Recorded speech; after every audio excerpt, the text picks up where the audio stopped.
நம்ம ஊர்ல குண்டா இருக்கக்கூடாது அப்படின்ற மாரி சட்டங்கள்லாம் கொண்டு வந்தாங்கன்னா எப்படி இருக்கும்? இந்த மாரி லாக்கு பேர் வந்து மெட்டபால் லா அப்படின்ற மாரி சொல்றாங்க. இது வந்து ஜப்பான் நாட்ல வந்து ஃபாலோ பண்றாங்க. வருஷத்துக்கு 40 டூ 70 வயசு வரைக்கும் இருக்கிற ஆண்களோ, பெண்களோ இவங்க 2 பேருமே வேஸ்ட் லைன மெஷர் பண்ணி கவர்மெண்ட்டுக்கு அனுப்பணும். அப்படி அனுப்பும்போது, அவங்க அத பார்த்துட்டு அதிகமா இருந்துச்சு, அவங்க குறிப்பிட்ட அளவு இல்ல அப்படின்னா, அவங்களுக்கு வந்து ஃப்ரீயா கவுன்சிலிங் குடுப்பாங்க. இது மட்டும் இல்லாம ஜப்பான்ல வாழ்றவங்க நெறைய ரூல்ஸ்லாம் ஃபாலோ பண்றாங்க. இது என்னென்ன அப்படின்னா, நீங்க குப்பைய கொட்ட போறீங்க அப்படின்னா, அதுக்குன்னு ஒரு நாள் இருக்கு. அந்த நாட்கள்ல மட்டும் தான் நீங்க வந்து குப்பைய வந்து டிஸ்போஸ் பண்ணி எடுத்துட்டு போய் வைக்கணும். சப்போஸ் மத்த நாட்கள்ல நீங்க வந்து குப்பைய டிஸ்போஸ் பண்ணீங்கன்னா, வந்து எடுக்க வரமாட்டாங்க கார்ப்பரேஷன்லேருந்து. அது மட்டும் இல்லாம நீங்க பைசைக்கிள்லலாம் போறீங்கன்னா, நீங்க மட்டும் தான் போணும். பின்னாடி யாரும் பேசஞ்சர்ஸ்லாம் ஏத்திட்டு போக்கூடாது. அவங்க உங்களுக்கு தெரிஞ்சவங்களாவே இருந்தாலும். நம்ம ஊர்லலாம் டிப்ஸ் குடுக்குறது வந்து ஒரு நல்ல விஷயமா பார்ப்போம். ஆனா, இதே ஜப்பான் நாட்ல வந்து டிப்ஸ் குடுக்குறது வந்து ஒரு இழிவான செயலா பார்க்குறாங்க. அது மட்டும் இல்லாம இவங்க இனுமுறின்ற ஒரு கல்ச்சர் ஃபாலோ பண்றாங்க.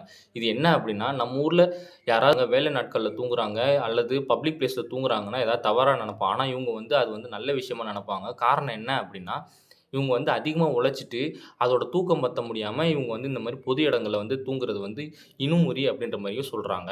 இது மாரி இன்ஃபர்மேட்டிவான விஷயத்துக்கு என்ன சப்ஸ்கிரைப் பண்ணிக்கோங்க. Thank you.